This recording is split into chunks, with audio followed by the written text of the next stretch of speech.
Je me souviens de la première fois que j'ai ouvert L'investisseur intelligent de Benjamin Graham. Je ne cherchais pas de formule magique, je voulais juste arrêter de perdre de l'argent et commencer à construire quelque chose de solide. Et là, j'ai réalisé un truc incroyable. La plupart des gens pensent qu'ils investissent, alors qu'en réalité, ils jouent. Ça m'a frappé comme un coup de poing.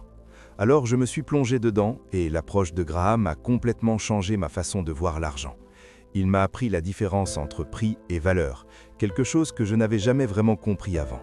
Du coup, ce n'était plus une question de courir après les actions à la mode ou d'essayer de prédire le marché. Il s'agissait d'analyser les entreprises, de comprendre ce qu'elles valaient réellement et de prendre des décisions basées sur ça, pas sur l'hystérie du marché ou la peur. Au début, j'ai un peu exagéré. J'ai lu tout ce que je pouvais trouver sur l'investissement pour tout absorber. Mais j'ai vite compris, en regardant aussi d'autres investisseurs expérimentés, que ce n'est pas le nombre de livres que tu lis qui te rend meilleur. C'est ce que tu comprends et appliques. Lire Graham m'a appris une méthode. Analyser en profondeur, réfléchir avec rigueur et agir avec discipline. C'est comme ça qu'on progresse vraiment, pas en s'occupant juste à lire. Et ça a changé la donne. Parce que, comme le dit Warren Buffett, c'est grâce à ce livre que j'ai trouvé une route. Ce que ce livre m'a donné, c'est un chemin pour construire une liberté financière réelle sur du solide, au lieu de parier sur la chance ou les tendances. Ce n'est pas seulement faire de l'argent, c'est apprendre à le protéger, le faire croître progressivement et prendre des décisions rationnelles même quand le marché devient fou. Salut et bienvenue sur Livre Sacré, la chaîne qui décortique les meilleurs livres de sagesse, de motivation, de développement personnel et de réussite financière. Merci de nous soutenir en laissant un like et en vous abonnant pour apprendre plus rapidement, progresser chaque jour et transformer votre vie. Dans L'investisseur intelligent, Benjamin Graham met en lumière une frontière presque invisible mais décisive, celle qui sépare l'investissement de la spéculation. Une frontière que la majorité des individus franchissent sans même s'en rendre compte, convaincus d'agir avec prudence alors qu'ils se laissent en réalité emporter par le jeu dangereux des marchés. Cette confusion silencieuse n'est pas anodine, elle est selon lui la cause profonde des plus grandes pertes financières. Car investir ne relève ni de l'intelligence brute, ni du quotient intellectuel, mais d'une discipline intérieure, d'une maîtrise émotionnelle et surtout d'une méthode rigoureuse.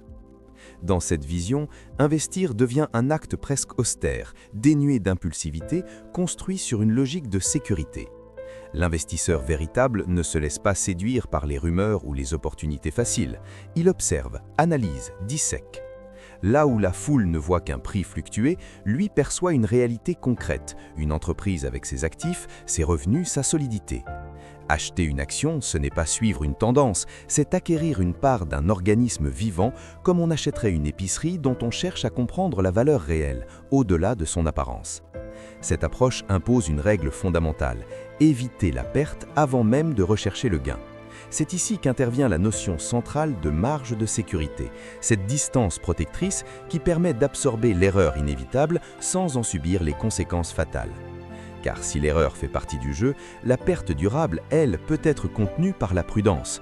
L'objectif n'est donc pas l'enrichissement spectaculaire, mais une progression stable, patiente, en harmonie avec la réalité économique. À l'opposé, la spéculation se présente comme un mirage séduisant. Elle attire par son intensité, son rythme, ses promesses rapides, mais elle repose sur une logique fondamentalement différente. Le spéculateur ne cherche pas la valeur, il poursuit le mouvement. Il n'achète pas une entreprise, mais un prix dans l'espoir qu'il s'élève sous l'effet des attentes collectives. Son regard est tourné vers l'instant suivant, vers les réactions des autres, vers les oscillations des graphiques. En croyant exploiter les émotions du marché, il en devient peu à peu captif. Et c'est là que réside le piège le plus subtil. Même les récits les plus convaincants, les secteurs présentés comme révolutionnaires ou les industries du futur peuvent n'être que des illusions coûteuses. Une entreprise peut être excellente, en pleine croissance, et pourtant constituer un mauvais investissement si elle est acquise à un prix excessif. Ce paradoxe, brutal mais essentiel, rappelle que la valeur et le prix sont deux réalités distinctes. Au fond, tout se joue dans une posture mentale. L'investisseur pense comme un propriétaire, il construit, il comprend, il accepte le temps comme un allié. Le spéculateur, lui, agit comme un joueur. Il parie, espère et dépend constamment du prochain mouvement. Et dans cette opposition se révèle une vérité implacable. Le véritable adversaire de l'investisseur n'est ni le marché ni ses fluctuations, mais lui-même. Ce ne sont pas les crises ou les krachs qui détruisent les fortunes, mais l'impatience, la peur et cette illusion persistante de pouvoir contrôler ce qui, par nature, échappe à tout contrôle.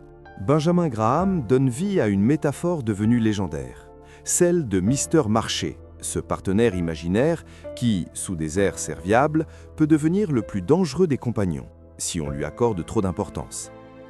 Il ne s'agit pas d'un ennemi, ni même d'un conseiller fiable, mais d'une présence instable dont les humeurs dictent des prix sans jamais refléter fidèlement la réalité. Chaque jour, il se présente, offrant d'acheter ou de vendre, mais jamais avec constance. Un jour exalté, il voit des promesses infinies et propose des prix démesurés. Le lendemain, accablé par le pessimisme, il brade les mêmes actifs comme s'ils n'avaient plus aucune valeur. Et pourtant, dans cette oscillation permanente, une vérité demeure inchangée. L'entreprise, elle, n'a pas bougé. Seul son regard a vacillé. C'est ici que Graham révèle un principe que beaucoup négligent. Face à Mister Marché, l'investisseur possède un pouvoir absolu, celui de ne pas répondre. Il n'y a aucune obligation d'agir, aucune urgence réelle, aucune contrainte imposée. Le marché propose, mais n'impose jamais. Pourtant, dans la pratique, la majorité inverse ce rapport de force. Au lieu de considérer ces variations comme de simples opportunités, ils les interprètent comme des signaux à suivre. Ils vendent dans la panique lorsque les prix chutent et achètent dans l'euphorie lorsqu'ils s'envolent, transformant ainsi un partenaire irrationnel en guide décisionnel. C'est dans cette inversion subtile que naissent les erreurs les plus coûteuses. L'enseignement de Graham est alors radical. Le marché n'est pas une autorité, mais un outil. Chaque prix qu'il affiche n'est ni une vérité ni une prédiction, mais une proposition, parfois absurde, parfois intéressante. Encore faut-il être capable de juger cette proposition avec lucidité. Et cette lucidité repose sur une seule chose, la connaissance de la valeur réelle. Sans cette ancre, l'investisseur dérive au rythme des émotions collectives. Mais avec elle, il devient capable de voir au-delà du tumulte. Si un actif vaut réellement 1000 et qu'il est proposé à 600, il ne s'agit pas d'une menace, mais d'une opportunité, à condition bien sûr de ne pas céder à la peur qui accompagne la baisse. Car le véritable affrontement ne se joue pas entre l'investisseur et le marché, mais à l'intérieur même de l'esprit humain. La bourse offre une liberté rare, celle d'agir à tout moment. Mais cette liberté devient rapidement un piège pour celui qui ne maîtrise pas ses émotions. Chaque fluctuation devient une tentation, chaque mouvement une invitation à réagir. Peu à peu, l'individu cesse de décider et commence à subir. C'est pourquoi l'investisseur intelligent développe une qualité presque contre-intuitive, une forme d'indifférence maîtrisée. Il observe sans se précipiter, il écoute sans obéir, il comprend sans s'agiter. Il ne nie pas le bruit du marché, mais refuse d'en être l'écho. Et c'est précisément dans cette distance que naît son avantage. Là où la majorité voit du chaos, il perçoit des opportunités. Les krachs cessent d'être des catastrophes pour devenir des moments de décote, des instants où la peur collective crée des prix irrationnels. A l'inverse, les périodes d'euphorie révèlent des excès, des illusions visibles pour celui qui reste ancré dans la réalité. Ainsi, plus le marché devient instable, plus l'investisseur discipliné trouve des occasions d'agir avec intelligence.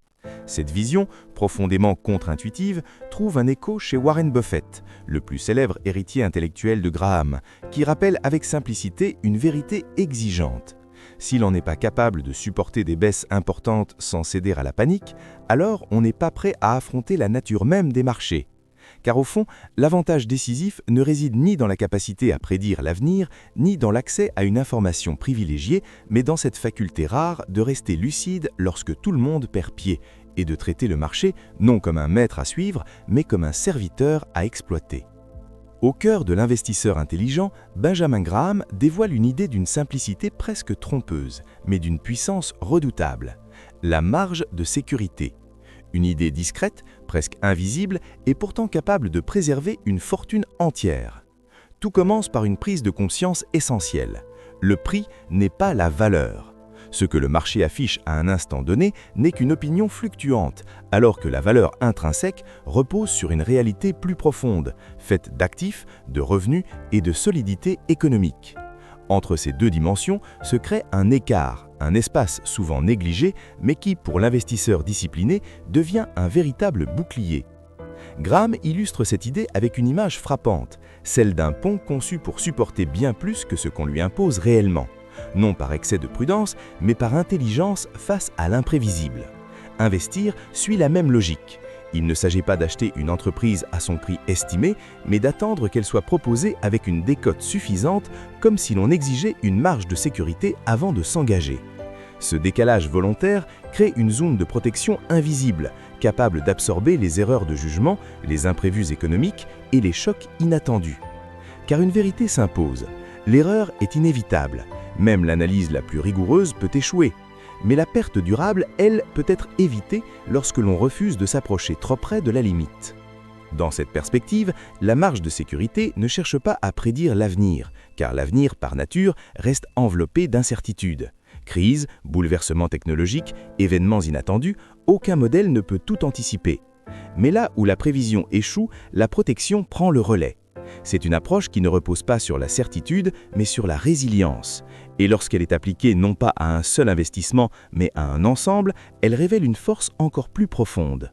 Sur une vingtaine ou une trentaine d'entreprises achetées avec discipline, certaines décevront, d'autres resteront neutres, mais quelques-unes produiront des résultats significatifs. Et ce sont elles qui, silencieusement, compenseront les erreurs, permettant à l'ensemble de progresser. Ce n'est plus une question de chance, mais de probabilité maîtrisée.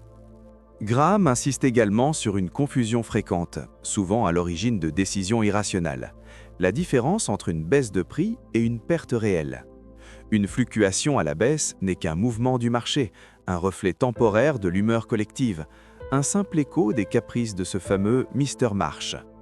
Tant que la valeur intrinsèque demeure intacte, rien d'essentiel n'est perdu.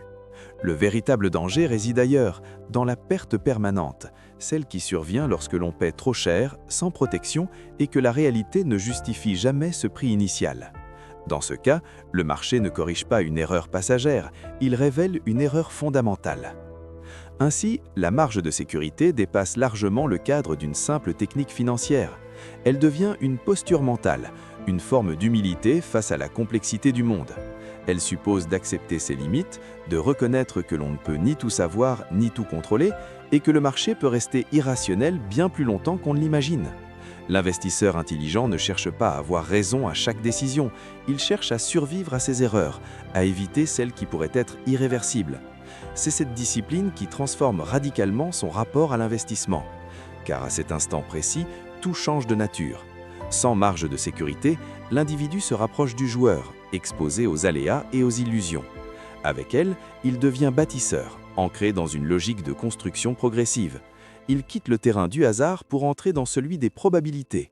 Il abandonne la spéculation pour embrasser un investissement réel, structuré et profondément durable. Dans L'investisseur intelligent, Benjamin Graham propose une vérité essentielle. Il n'existe pas une seule manière de naviguer dans le monde de l'investissement, mais deux chemins radicalement différents, chacun façonnant un destin financier distinct. La première question que chaque investisseur doit se poser, souvent inconfortable mais nécessaire, est simple. Quel type d'investisseur es-tu vraiment ? Le premier chemin, le plus silencieux et pourtant le plus puissant, est celui de l'investisseur défensif. Ce profil ne cherche pas à battre le marché. Son objectif est plus subtil et plus difficile, ne pas se laisser battre par lui. Il vise la tranquillité, la sécurité et une construction progressive de son patrimoine. Sa méthode est d'une discipline quasi mécanique, un équilibre stable entre actions et obligations, une sélection rigoureuse d'entreprises solides et éprouvées et une constance exemplaire dans l'investissement régulier, quel que soit l'état du marché. Lorsqu'une baisse survient, il achète davantage. Lorsque le marché grimpe, il ajuste ses achats. Il ne réagit pas aux émotions ni aux tendances. Et surtout, il ne tente pas de prédire l'avenir. Sa force réside dans la régularité et la patience, dans la capacité à laisser le temps faire son œuvre. À l'opposé, l'investisseur entreprenant incarne une approche plus exigeante, intense et risquée. Il ne se contente pas d'aligner ses placements sur la moyenne, il cherche, creuse et analyse là où les autres n'osent pas regarder. Il explore les entreprises en difficulté, les actions négligées, les situations complexes, à la recherche de valeurs cachées et de trésors ignorés. Sa réussite dépend de sa capacité à agir contre-intuitivement. Acheter lorsque les autres fuient, vendre lorsque règne l'euphorie. Ce chemin exige un courage particulier. silencieux mais constant, celui de rester ferme et isolé dans ses convictions, même lorsque l'opinion générale va dans le sens opposé. Pourtant, Graham met en garde contre une illusion fréquente. Nombreux sont ceux qui croient adopter le profil entreprenant alors qu'ils n'ont ni le temps, ni la méthode, ni la discipline nécessaire. Dans ce cas, la prétendue audace se transforme en spéculation déguisée, exposant à des pertes importantes. La leçon est claire. Plus de risques ne garantit pas plus de rendement. Le véritable facteur de performance réside dans l'effort intellectuel et la rigueur. Un investisseur défensif discipliné peut bâtir une richesse durable et stable, tandis qu'un investisseur actif mal préparé risque de tout perdre. La vraie question que chacun doit se poser n'est donc pas combien il veut gagner, mais combien de temps et d'énergie il est prêt à consacrer à ses décisions. Le chemin défensif n'est pas un refuge pour les timides, c'est une démonstration de lucidité. Le chemin entreprenant n'est pas un jeu, c'est une profession exigeante qui réclame courage et méthode. Et entre ces deux trajectoires, il n'existe aucun raccourci, aucun substitut à la discipline et à la patience. Chacun choisit son destin, mais celui-ci dépend avant tout de la clarté de sa stratégie et de la maîtrise de soi. Dans l'univers de l'investisseur intelligent, un principe fondamental éclaire toute la pensée de Benjamin Graham. Le prix d'une action n'a rien à voir avec sa valeur réelle. Cette distinction, à la fois simple et déconcertante, transforme la manière dont on perçoit les marchés. Une chute des cours n'est pas une catastrophe, mais une opportunité déguisée pour celui qui sait garder la tête froide. Pour illustrer cette idée, Graham propose une analogie concrète. Imagine une épicerie que tu possèdes. Chaque jour, un client pourrait crier que ton magasin ne vaut rien. Pourtant, rien ne change. Le stock demeure intact, les clients continuent de franchir la porte et la valeur intrinsèque de ton entreprise reste la même. En bourse, la logique est identique. Si l'entreprise est solide, rentable et dotée d'actifs tangibles, le prix affiché par le marché n'est qu'une opinion, souvent erronée et influencée par les émotions collectives. C'est là que l'investisseur intelligent exerce son pouvoir, acheter à contre-courant. Chaque baisse devient une chance de réduire le coût moyen et d'augmenter le potentiel de gain futur. Le marché pessimiste se transforme alors en allié, tandis que le marché euphorique devient le piège le plus dangereux. Mais le principal ennemi n'est pas le marché, c'est soi-même. Graham résume cette vérité avec une clarté implacable. Le principal problème de l'investisseur, et même son pire ennemi, est probablement lui-même. L'euphorie pousse à acheter au plus haut, oubliant la prudence et la marge de sécurité. La panique pousse à vendre au plus bas, au moment même où le risque réel est le plus faible et l'opportunité la plus grande. Le remède réside dans la discipline de l'indifférence. Il ne s'agit pas d'éliminer les émotions, mais de les maîtriser.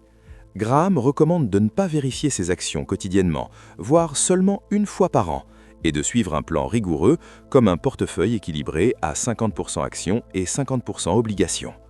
Lorsque les actions montent, on vend pour revenir à l'équilibre. Lorsqu'elles baissent, on achète davantage. Le plan remplace l'émotion, et la constance devient une arme plus puissante que la réactivité impulsive. Les marchés baissiers, loin d'être une désastre, constituent pour l'investisseur intelligent un terrain de chasse privilégié. C'est là que la marge de sécurité révèle toute son efficacité et que les profits les plus significatifs se construisent, à l'abri de l'agitation collective. En fin de compte, Graham souligne une vérité immuable. Le tempérament l'emporte sur le talent. L'investisseur discipliné est optimiste à long terme, réaliste voire pessimiste à court terme, et se prépare à affronter les crashs sans chercher à les prédire. La bourse n'est pas un maître à craindre, mais un outil à utiliser, un partenaire au service de ceux qui savent rester lucides et maîtres de leurs décisions. Pour Benjamin Graham, investir intelligemment ne consiste pas à courir après la prochaine superstar du marché, mais à identifier des entreprises solides, presque invisibles, capables de résister à toutes les tempêtes économiques. Sa checklist, rigoureuse et implacable, transforme la sélection des actions en une discipline méthodique, où la préservation du capital prime sur la recherche du rendement spectaculaire. Le premier critère porte sur la taille de l'entreprise. Les petites capitalisations peuvent séduire, mais elles restent vulnérables aux crises. Graham privilégie les leaders sectoriels, assez grands pour résister à une récession prolongée et suffisamment robustes pour ne jamais vaciller face aux chocs économiques. La solidité financière est non négociable.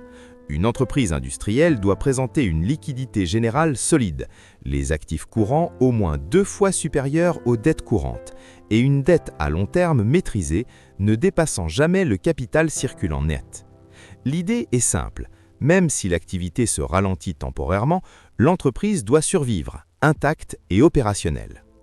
Ensuite, Graham exige la stabilité des bénéfices. Fuir les profits éclairs est impératif. Seules les entreprises ayant généré des bénéfices positifs chaque année pendant 10 ans prouvent la résilience de leur modèle économique. À ce critère s'ajoute l'historique des dividendes, véritable preuve de sérieux. Au moins 20 ans de versement constant, même en période de guerre ou de récession, démontrent la solidité des résultats et le respect de la direction envers ses actionnaires. L'investisseur défensif ne parie pas sur des explosions de croissance, mais sur la croissance mesurée. Graham recommande une augmentation minimale des bénéfices d'au moins 33% sur 10 ans, suffisante pour protéger le capital contre l'érosion du pouvoir d'achat. Il ajoute ensuite 2 filtres essentiels pour éviter de payer trop cher. Un ratio cours-bénéfice modéré, P sur E inférieur à 15 sur 3 ans, et un ratio cours sur valeur comptable limité, P sur B inférieur à 1,5. La combinaison des deux, appelée le nombre de Graham, P sur E fois P sur B inférieur à 22,5, ne retient que les actions véritablement sous-évaluées. Derrière cette checklist se cache une philosophie simple mais puissante. Graham ne cherche pas le spectaculaire, il cherche l'indestructible. Pour l'investisseur défensif, le succès n'est pas synonyme de rendement maximal, mais de protection contre les pertes majeures. En appliquant ces critères, la majorité du marché est éliminée, ne laissant que l'élite des entreprises capables de traverser le temps et les crises. C'est dans cette rigueur, dans cette prudence méthodique, que réside la véritable puissance de l'investissement intelligent. Pour Benjamin Graham, la plus grande illusion des épargnants est de croire que l'argent est sûr tant que le solde du compte ou la valeur des obligations reste stable. Cette confiance apparente est trompeuse, elle masque une perte insidieuse de pouvoir d'achat. Un rendement nominal de 4% face à une inflation de 4% ne crée aucune richesse. Il ne fait que maintenir le capital en stagnation, tandis que sa valeur réelle fond progressivement. Historiquement, les investisseurs prudents se réfugiaient entièrement dans les obligations, convaincus que la stabilité nominale protégeait leur patrimoine. Graham démontre que cette approche, sur le long terme, est une illusion dangereuse.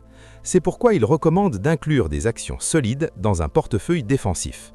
Les actions offrent 2 avantages clés. D'abord, la capacité de répercussion, car une entreprise stable peut augmenter ses prix pour compenser la hausse des coûts, et l'actionnaire bénéficie alors de ses bénéfices ajustés. Ensuite, elles représentent un actif tangible, usine, brevet, stock, dont la valeur persiste même si la monnaie se déprécie. Cependant, cette protection n'est pas automatique. L'inflation peut provoquer une hausse des taux d'intérêt, rendant les obligations plus attractives et faisant chuter certains prix d'action. Certaines entreprises ne peuvent pas transférer ces coûts sur les clients, ce qui érode leurs marges et leur rentabilité. Face à cette incertitude, Graham propose une stratégie équilibrée. Jamais 100% obligations. Au moins 25% du portefeuille doit être investi en actions pour se protéger contre l'érosion monétaire. Jamais 100% actions. Un mélange rationnel préserve contre les risques d'un krach associé à une inflation élevée. L'investisseur intelligent ne cherche pas à spéculer sur le futur de l'inflation. Il construit un portefeuille capable de survivre à tous les scénarios. Il mise sur des actions de qualité pour protéger son pouvoir d'achat sur 20 ou 30 ans et sur une diversification qui fonctionne comme une assurance contre la dépréciation de la monnaie. Au terme de cet résumé, une évidence s'impose avec une clarté presque dérangeante. Investir intelligemment n'a jamais été une question de génie, mais de caractère. À travers chaque principe, chaque mise en garde, Benjamin Graham ne décrit pas seulement une méthode financière, il dessine une discipline de vie. Car au fond, le marché n'est qu'un miroir. Il amplifie nos peurs, exalte nos espoirs et révèle sans filtre nos failles les plus profondes. Ceux qui s'y perdent ne manquent pas d'intelligence, mais de maîtrise. Et ceux qui y réussissent durablement ne cherchent pas à le dominer, mais à ne pas se laisser dominer par eux-mêmes. Refuser la spéculation, ignorer le bruit, accepter l'incertitude, exiger une marge de sécurité, ces choix paraissent simples, presque évidents. Pourtant, ils vont à l'encontre de nos instincts les plus naturels. C'est précisément pour cette raison qu'ils sont si puissants est si rare. L'investisseur intelligent ne poursuit pas des gains rapides ni des victoires éclatantes. Il avance lentement, avec rigueur, protégé par sa discipline et guidé par la réalité plutôt que par l'illusion. Là où d'autres cherchent à prédire l'avenir, lui construit une position suffisamment solide pour l'affronter, quel qu'il soit. Et peut-être est-ce là la leçon la plus importante. Dans un monde imprévisible, la véritable sécurité ne réside pas dans ce que l'on anticipe, mais dans la manière dont on se prépare. Car au final, la bourse n'est ni un jeu, ni un pari. C'est un test. Un test de patience, un test de lucidité, un test de soi. Merci d'avoir regardé cette vidéo. Ici, on élève l'esprit, on nourrit la motivation et on transforme les leçons des plus grands livres en vraies stratégies de vie. Si ce contenu t'a inspiré, n'oublie pas de liker, t'abonner et activer la cloche pour ne rien manquer de nos prochaines explorations. Sur Livres Sacrés, on avance ensemble, on grandit un peu plus chaque jour et surtout, on bâtit pas à pas une vie plus consciente, plus solide et véritablement prospère.